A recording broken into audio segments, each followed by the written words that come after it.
Success point के इस YouTube channel में एक बार फिर से आप सभी का बहुत बहुत स्वागत है। इकोनॉमिक्स की सीरीज़ में हमने अपनी पिछली वीडियो में समझा था कि किस तरह से इकोनॉमिक्स की डेफिनेशन को एडम स्मिथ यानी जो फादर ऑफ इकोनॉमिक्स है उन्होंने दिया। और पिछली वीडियो में जिन जिन लोगों ने नहीं देखा वो पिछली वीडियो को एक बार प्लीज़ ज़रूर एक बार देखें। इकोनॉमिक्स में एक बहुत सी बेसिक बात का आप ध्यान रखिए। इकोनॉमिक्स अर्थशास्त्र वही है जो दिन भर में हम लोग करते हैं। जैसा भी दिन भर में हम लोग दुकान जाते हैं, सामान लेते हैं, घर में कुछ भी गतिविधि करते हैं, बाजार जाकर जो भी गतिविधि करते हैं, जिन भी एक्टिविटीज़ में हम लोग इन्वॉल्व हैं वो सब कहीं ना कहीं से इकोनॉमिक्स से डायरेक्टली या इनडायरेक्टली लिंक है। एक तरह से अगर मैं कहूँ कि हम दिन भर में 24 आवर इकोनॉमिक के अंतर्गत ही घूमते रहते हैं। जैसे जैसे वीडियो आगे बढ़ेगी और जैसे जैसे हमारे टॉपिक और चैप्टर्स आगे आएंगे मैं आप लोगों को समझाऊंगा कि किस तरह से इकोनॉमिक्स आपके जीवन का एक हिस्सा है। इसलिए इसे बहुत इजी फॉर्म में अपने में उसको सोचते हुए, अपने बारे में विचार करते हुए इकोनॉमिक्स के प्रिंसिपल्स को, सिद्धांतों को हमें समझना चाहिए। अब इकोनॉमिक्स की फंडामेंटल परिभाषा को समझने के बाद उत्पादन, वितरण, उपभोग, 3 टर्म हमने यूज किए थे, production, distribution and consumption. In 3 term को समझने के बाद आप जानते हैं कि इकोनॉमिक्स आखिर कैसे सर्कुलेट करेगी, कैसे उसका चक्र आगे बढ़ेगा। 2 चीजें सबसे बुनियादी या फंडामेंटल जो 2 बातें हैं वो है डिमांड और सप्लाई। डिमांड और सप्लाई ये 2 सबसे फंडामेंटल यूनिट हम लोग सबसे पहले करेंगे। आज की इस वीडियो में हम लोग समझेंगे कि किस तरह से जो मांग है या जो डिमांड है वो कैसे काम करती है, और दूसरा डिमांड आखिर कहते किसे हैं। डिमांड एक ऐसा टर्म है जिसको हम आए दिन घरों में यूज करते हैं कि मैं इसकी डिमांड करता हूं या वो ऐसी डिमांड करते हैं वगैरह वगैरह।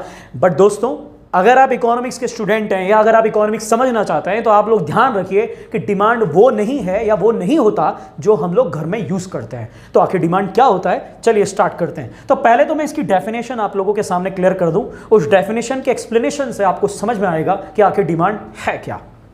देखिए, इंग्लिश में इसको कहा जाता है कि quantity of goods that a customer ready to purchase in fixed price within a certain period। किसी निश्चित समय में एक उपभोक्ता द्वारा किसी वस्तु की वह मात्रा जिसे वह एक निश्चित मूल्य पर खरीदने को तैयार हो। अब अगर मैं आपको इस परिभाषा के कॉन्टेक्स्ट में बोलूं तो 3 बातें यहां पर क्लियर हुई हैं। अगर मैं बोलूं कि किसी निश्चित समय पर, यानी एक फिक्स्ड टाइम की बात हुई है, किसी निश्चित समय पर किसी उपभोक्ता द्वारा, याद रखिए यहां पर टर्म, माफ कीजिएगा, कस्टमर नहीं, कंज्यूमर टर्म आया, किसी एक निश्चित उपभोक्ता द्वारा वस्तु की वह मात्रा, यानी तीसरा टर्म यूज हुआ क्वांटिटी ऑफ गुड्स, जिसे वह एक निश्चित मूल्य पर, याद रखिएगा, यानी एक फिक्स प्राइस पर। तो आप देखिए 1, 2, 3 एंड 4 ये 4 टर्म इस डिमांड की डेफिनेशन में आए हैं। इन चारों टर्म को क्लियर करने से पहले हमें ये जान लेना चाहिए कि डिमांड करता कौन है। आपको लगता है कि डिमांड तो सब करते हैं, मैं भी करता हूं। एक बच्चा भी है जो अपने पिता से डिमांड करता है, एक पत्नी है जो अपने पति से डिमांड करती है, एक मां है जो अपने बेटे से डिमांड करती है जो नौकरी कर रहा है। तो डिमांड ये नहीं है। अर्थशास्त्र में, इकोनॉमिक्स में डिमांड का मतलब होता है एक ऐसा कंज्यूमर जिसके पास क्रय शक्ति हो। क्रय शक्ति यानी परचेसिंग पावर हो। अगर आपने किसी चीज को खरीदने के लिए या किसी चीज की इच्छा जाहिर की, विल जाहिर की, मुझे ये चीज चाहिए, ये सिर्फ आपकी इच्छा ही होगी तब तक जब तक उस वस्तु को खरीदने के लिए आपके पास पैसा नहीं है। अगर आप उस वस्तु को खरीद नहीं सकते, उस वस्तु की कीमत नहीं चुका सकते, तो आपके लिए वह वस्तु सिर्फ एक इच्छा मात्र है, मांग नहीं है, डिमांड नहीं है। वो डिमांड उसी दिन या उसी चीज की होगी जिसको खरीदने में आप कैपेबल हो, सक्षम हो। एग्जाम्पल से एक छोटा सा एग्जाम्पल मैं देता हूं। देखिए, आप लोग ये वीडियो देख रहे हैं, आप लोग खुद सोचिए कि अगर कहा जाए कि आपको कार लेनी है तो सिंपल सा, जैसे मैं कहूं कि मुझे एक मर्सिडीज कार लेनी है, राइट? तो क्या मर्सिडीज कार जो मुझे चाहिए, क्या ये मेरी मांग है?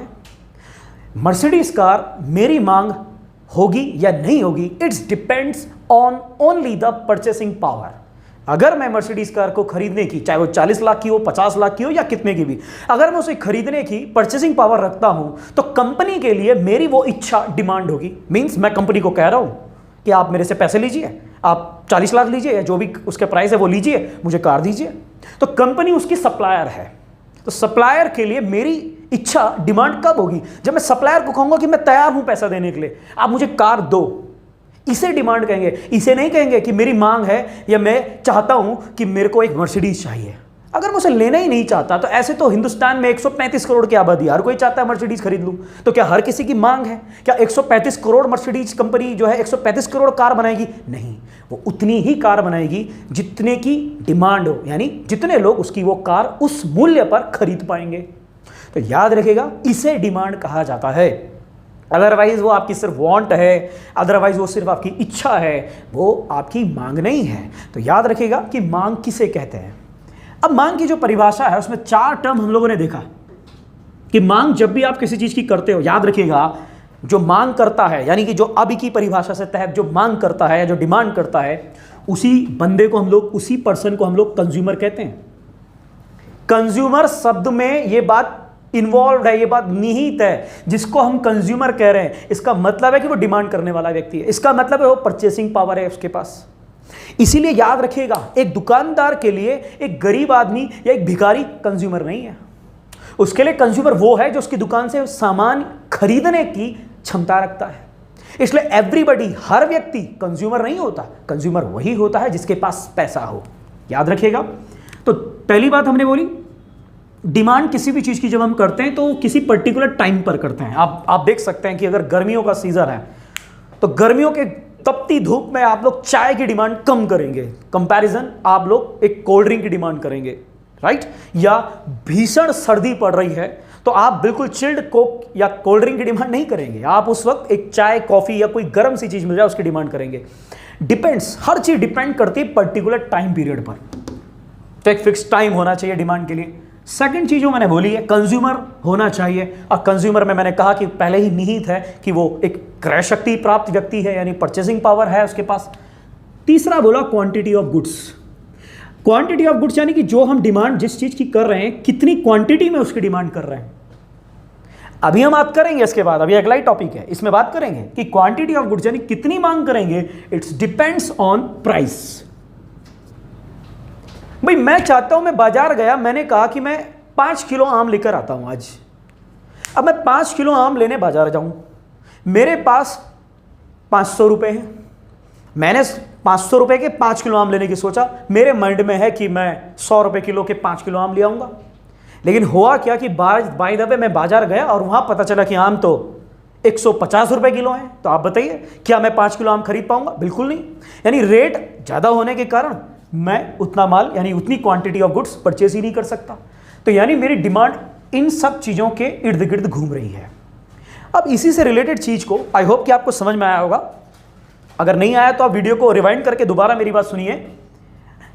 आगे मैं चल रहा हूं और अब इस मांग को जो हमारे अर्थशास्त्री हैं उन्होंने एक बहुत ही सिंपल से कर्व से समझाया है, जिसको हम लोग कहते हैं डिमांड कर्व।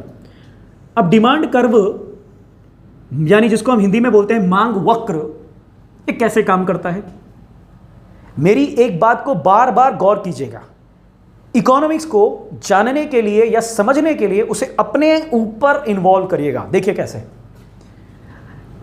डिमांड कर्व में, मांग वक्र में हमेशा याद रखिएगा जो परपेंडिकुलर यानी लंबवत वाला जो हिस्सा होता है, इसमें हमेशा always forever price of goods लिखा जाता है, यानी वस्तु का मूल्य। कभी भी इसमें आप क्वांटिटी मत लिखिएगा। परपेंडिकुलर में हमेशा प्राइस लिखा होता है। तो 1 2 3 4 5 6 7 8, मैं एक एग्जांपल के लिए आपको समझा देता हूं। हमेशा जो बेस लाइन होती है कर्व की, उसमें लिखा जाता है quantity of goods. Quantity of goods का मतलब है कि वस्तु की कितनी मात्रा, यानी कितनी मांग की मात्रा। इसमें मैंने मान लिया जाए 6 यूनिट ही लिए, मैंने किलोग्राम मान लिया, इसको रुपीज में मान लिया हमने। Okay, only rupee and this is kilogram. Quantity of goods in kilogram and price of goods in rupees, right? इसको ध्यान में रखिएगा। अब एक उदाहरण लीजिए। मान लीजिए कि एक वस्तु है जिसका मूल्य 4 रुपए है, 4 रुपीज। जब वस्तु का मूल्य 4 रुपए है, हम मान लेते हैं कि उस समय आप 6 किलो खरीद रहे हो। एक सिंपल सा कॉन्सेप्ट है, आलू मान लेते हैं कि आलू 4 रुपए किलो है, उस वक्त आपने 6 किलो आलू खरीद लिए। अब आलू का रेट अगले दिन जब आप मार्केट में गए, कुछ दिन बाद आप मार्केट में गए, आलू का रेट पूछा आपने तो पता चला कि आलू 8 रुपए किलो हो गया। तो जब आलू 8 रुपए किलो हो गया तो अब आप बताइए, आप बाजार जाएंगे, मंडी में सामान लेने जाएंगे, सब्जी मंडी में, आलू पहले 4 रुपए किलो था, आप 6 किलो लेकर आ गए और आज आलू का रेट 4 रुपए की जगह 8 रुपए किलो है। आज भी क्या आप 6 किलो लेकर आएंगे? बिल्कुल नहीं, आज आप कम लेकर आएंगे। अब कितना कम या कितना बहुत कम ये तय करेगा आप पर, लेकिन इतना तो तय है कि आप आज आलू इससे तो कम लेकर ही आएंगे। तो मान लीजिए कि आज 8 रुपए किलो होने पर आपने केवल 3 किलो ही आलू परचेज किए, या और भी कम हो सकता है और भी ज्यादा हो सकता है। It depends on elasticity of goods. आगे आएगा एक टॉपिक, लोचशीलता वस्तु की, उस पर आएंगे। लेकिन इतना तो तय है कि वस्तु के मूल्य में जब इंक्रीमेंट हुआ या वृद्धि हुई, प्राइस जब इंक्रीज हुआ, तो आपने अपनी डिमांड को घटाया। हाँ या ना? हर कोई है अपनी डिमांड को घटाएगा। सिंपल सा इकोनॉमिक्स है, वही लॉजिक है, वही लॉजिक इकोनॉमिस्ट ने भी दिया। तो अर्थशास्त्री कुछ नई बात नहीं करते, वो वही बात करते हैं जो होती है। तो इसलिए अर्थशास्त्र से कभी घबराइएगा मत।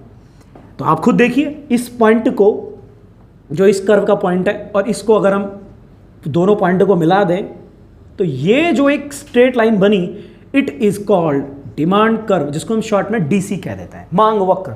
इतना आसान है ये मांग वक्र। क्या है, क्या रहा है? सिंपल सा एक लॉ है, इसको कह सकते हैं हम लॉ ऑफ डिमांड। क्या कह रहा है? सिंपल सा बताओ, मांग का नियम बिल्कुल सीधा। If price increase then quantity of demand decrease. होगा या नहीं होगा? वस्तु के मूल्य में वृद्धि होने पर वस्तु की मांग की मात्रा में कमी आ जाती है। बिल्कुल कॉमन। सेम, वस्तु के मूल्य में कमी आने पर if price decrease, you know that quantity of demand increase. वस्तु के मूल्य में वृद्धि होने पर वस्तु की मांग की मात्रा में कमी आती है, वस्तु के मूल्य में कमी होने पर वस्तु की मांग की मात्रा में वृद्धि होती है। सिंपल सा लॉ, आप और हम, हर कोई हर दिन इस लॉ पे ही चलता है। और यही छोटा सा लॉ इकोनॉमिक्स का लॉ ऑफ डिमांड है। बोलने में देखो कितना खतरनाक लग रहा है कि लॉ ऑफ डिमांड, न जाने कैसी चीज होगी।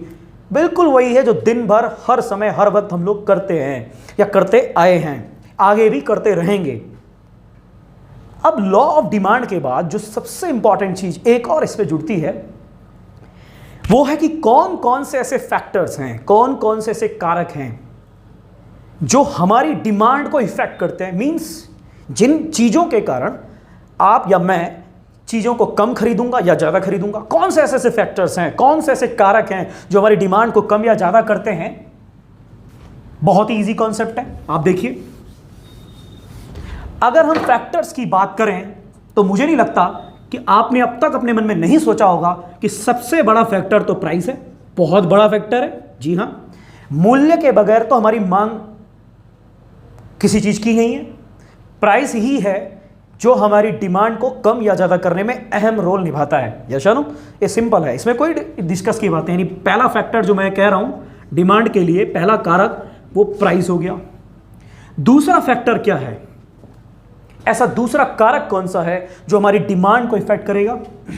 तो दूसरा फैक्टर सीधे तौर पर है, यस, अगर आ गया होगा आपके माइंड में, इनकम ऑफ कंज्यूमर। बिल्कुल सही। इसको हम लोग जनरली इकोनॉमिक्स में वाई से डिनोट करते हैं, इनकम ऑफ कंज्यूमर, यानी उपभोक्ता की आय। देखिए बिल्कुल सही आप लोग जा रहे हैं, आप लोग समझने का प्रयास अपने मन में कर रहे हैं, और मुझे पूरी उम्मीद है कि बुरी चीजें आपको क्लियर होती जा रही है। प्राइस तो आपको क्लियर है। उपभोक्ता की आय में सीधा सा कॉन्सेप्ट है, अगर आपकी इनकम इंक्रीज होती है, अगर आपकी आय बढ़ती है, तो आय के बढ़ने पर सीधा सा कॉन्सेप्ट है कि आप बताइए, इसका फॉर्मूला लगाते हैं कि if income increase then quantity of demand, बोलिए बोलिए, quantity of demand also increase. Yes या no? If income decrease then quantity of demand decrease. Yes या नो? यानी आपकी इनकम अगर इंक्रीज होती है तो आपकी इनकम के इंक्रीज होने पर आपकी डिमांड भी इंक्रीज होती है। पहले आप कम आय होने के कारण कम वस्तुएं खरीदते थे, अब आपके पास आय ज़्यादा है, अब आप ज़्यादा कंज्यूम करते हो। ये तो सिंपल सा फंडा है। सेम थिंग अगर आपकी इनकम कम हो जाती है, you know that lockdown period है। लॉकडाउन पीरियड अगर है तो आप जानते हैं कि लॉकडाउन पीरियड में हम लोगों ने जहां पहले 50,000 रुपये महीने में अपना पूरा घर चलता था, वहां 20,000 में भी चलाया। यानी कंज्यूम हमने चीज़ों को कम करना शुरू कर दिया। क्यों? इनकम घट गई। तो इनकम के घटने पर डिमांड डिक्रीज हो जाती है। सिंपल सा लॉ। कुल मिलाकर अगर इकोनॉमिक्स की बात की जाए, ये तो बेसिक सिद्धांत हो गया, प्रिंसिपल हो गया। यहां पे अर्थशास्त्र क्या है? लॉ ऑफ डिमांड में प्राइस और डिमांड के बीच में कैसा रिलेशन है? बिल्कुल प्रोपोर्शनल रिलेशन है, यस या नो? यानी प्राइस इंक्रीज, डिमांड डिक्रीज। और जो इनकम ऑफ कंज्यूमर में रिलेशन है, आप देखिए कैसा रिलेशन है? प्राइस और डिमांड के बीच बिल्कुल प्रोपोर्शनल रिलेशन है। दिस इज द इकोनॉमिक्स, ये अर्थशास्त्र है। यानी उपभोक्ता की, माफ कीजिएगा, प्राइस की जगह वाई, उपभोक्ता की आय में वृद्धि उसकी डिमांड को इंक्रीज करेगी, उपभोक्ता की आय में कमी उसकी डिमांड में भी कमी पैदा करेगी। तो इस तरह से जो है ये सिंपल सा कॉन्सेप्ट वाई और पी आपके फैक्टर्स के रूप में काम आता है। तो मांग का नियम या मांग वक्र या मांग किसे कहते हैं, डिमांड किसे कहते हैं, आई होप कि आपको इस वीडियो में समझ में आया होगा। नेक्स्ट वीडियो में मैं आपको बताऊंगा कि आखिर इनकम ज़्यादा होने पर भी, इनकम ज़्यादा होने पर भी या इनकम बढ़ने पर भी कभी कभी हमारी डिमांड घट भी जाती है, और क्यों घटती है, कहां पर घटती है, किस लिए घटती है, क्या सच में घटती है या कुछ पर्टिकुलर टाइम पीरियड पर ही घटती है। इन सब बातों के जवाब आपको अगली वीडियो में देखने को मिलेंगे। जुड़े रहिएगा हमारे साथ और देखते रहिए सक्सेस पॉइंट के यूट्यूब चैनल को। और अगर आपको वीडियो पसंद आया होगा तो प्लीज इसे लाइक कीजिएगा, अपने फ्रेंड्स के साथ इसे शेयर कीजिएगा ताकि वो भी इसका फायदा उठा सके। बिल्कुल फ्री चैनल है, और साथ ही साथ इसे सब्सक्राइब जरूर कीजिएगा। Thank you so much.